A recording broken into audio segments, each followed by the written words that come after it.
Today we're going to be tackling email marketing and the top strategies that you should be using this year. And if you utilize the strategies that we're going to be talking about, you can see your sales start to get amplified, your open rates to improve overall, and your click-through rates to hopefully skyrocket. So let's get started.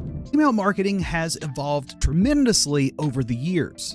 First of all, it's all about personalization. And long gone are the days of just simply making a personalized email to somebody's first or last name and then catering generic content to them. Instead, you want to be creating email content that's going to resonate on a personal level. Luckily for you, there's a lot of AI and data analytics out there that could really help with crafting these for your particular list. Let's talk about a couple of those ways. First of all is understanding the user journey. And this is one of very many examples out there. Let's say your customer recently bought a beginner's photography kit. You could send them emails with the basics of photography. You could also send them PDFs or even link them back to articles on your website where they can learn more. If you have video content such as here on YouTube or shorts on TikTok or Instagram Reels, you could also intertwine that content on to help grow your following on those social media outlets as well.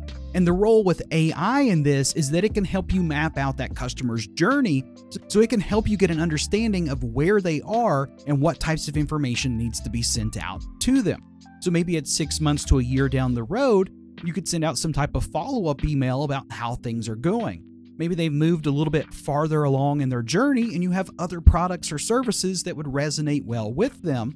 Another example of this is dynamic content. Let's say a user's location. And depending on what the weather is there, maybe it's a very rainy season for them, you could develop these emails to target them for things like umbrellas or raincoats or new styles of things that you have in stock. Because AI can analyze their location and the time of year and relevant things like that, it can also help you craft these emails and generate relevant content to that customer. Now let's take a deep dive into automation and segmentation. And imagine that you could send the perfect email to the perfect person at the perfect time every single time. And by now you've probably already heard of segmentation, but if you haven't, consider this. Let's say you have an email list with 10,000 subscribers. Every single one of these subscribers, depending on what type of business you have or brand or list that you've built, is probably going to have somewhat different of interests.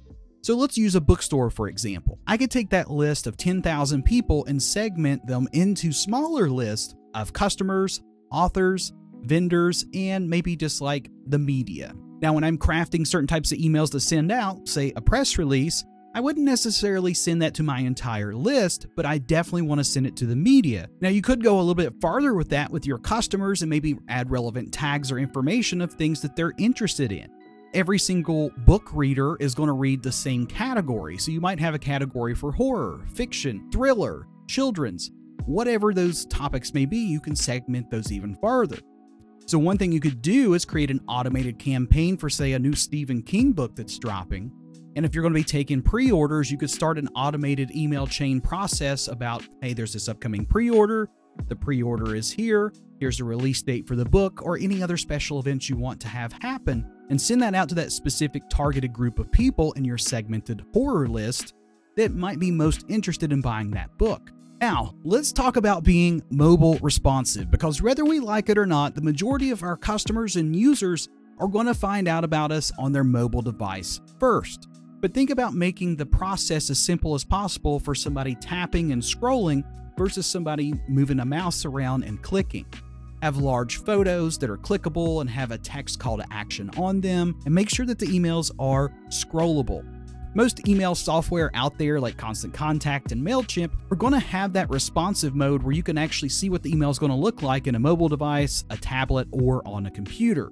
So simply switch to those device modes and see what things look like and how well everything interacts, and you'll be good to go. You also want to make sure that your emails are interactive and engaging.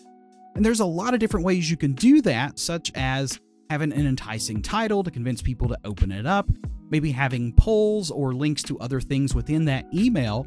You could offer discount codes or special sale links or other things in the email that's going to get your audience excited and interested to interact with that email instead of just opening it up and then closing it back and not really doing anything with it whatsoever.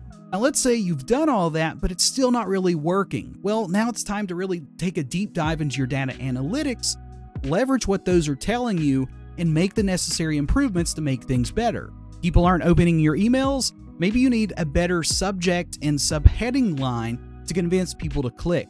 Maybe that's adding in an emoji, maybe it's a better call to action, or something that just generates interest to get them to open that. But now if you're not having issues with people opening the email, but instead they're not really clicking on any of the content and going anywhere, make sure that your buttons are bold and easy to see, make sure everything is very easy to click, and it makes sense to do so. And if you're having issues such as high unsubscribe rates or even being reported as spam, you really need to take a step back and think about a few things. One, how did these people get on your list?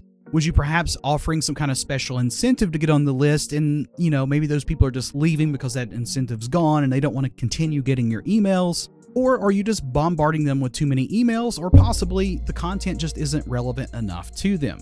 Try to figure out what those negative factors are so you can reduce that amount, and then you can just have a really nice, robust, formed community around your email list. Now, the last thing we need to really discuss here today is ethical email marketing tactics. You don't want to be unethical when it comes to email because there's a lot of regulations that could get you in trouble, especially depending on what country that you live in and where you're sending these emails from.